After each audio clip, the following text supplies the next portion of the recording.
दस्तों से आपको अहम खबर दे रहे हैं। असिस्टेंट कमिश्नर तौसा मलिक राशिद नेमत ने अपने ऑफिस में खुली कचहरी का इनेकाद किया।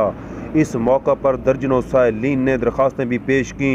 साइलिन से खिताब करते हुए असिस्टेंट कमिश्नर तौसा का कहना था कि वज़ीर आला पंजाब सरदार उस्मान बुज़दार के विजन के मुताबिक हफ्ते में एक दिन खुली कचहरी का इनेकाद किया जाएगा, जिसमें तहसील के अफसरान एक छत तले लोगों के मसाइल सुनेंगे और उनके हल के लिए इक़दामात भी करेंगे।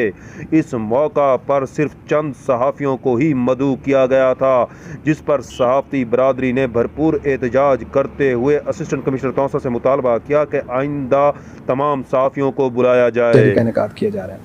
वैसे तो हमारी टोटल ओपन डोर पॉलिसी चल रही है, लेकिन ये खुली कचहरी का इनेकाद का बेसिकली वज़ीर आला साहब का विजन ये था कि हमारे अवाम जो हैं उनको बजाय ये कि हर दफ्तर में अलहदा सब रजिस्ट्रार के ऑफिस, तहसीलदार के ऑफिस, कानून को पटवारी के ऑफिस और अराजी रिकॉर्ड सेंटर में अलग-अलग जाने की बजाय उनको एक दिन कोई ऐसा मिलना चाहिए जिसमें टोटल 1 विंडो अपॉर्चुनिटी हो। इस खुली कचहरी के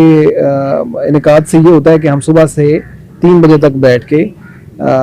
महीने के पहले दिन हर किस्म की साइलिन की एप्लीकेशन लेते हैं और उनकी पूरी बात सुन के जो कंसर्न जो भी हमारा दफ्तर है उसको यहाँ पे बुलाया जाता है और उससे कहा जाता है मौके पे इसको हल किया।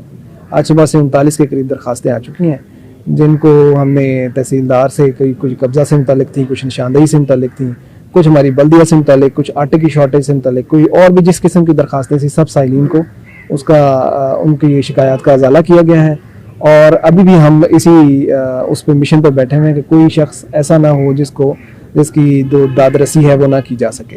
तो हमारी भरपूर कोशिश है कि वज़ीर आला साहब के विजन के मुताबिक इन खुली कचहरियों का मुसलसल इनेकाद करें और अपनी जितनी सलाहियत है उससे बढ़कर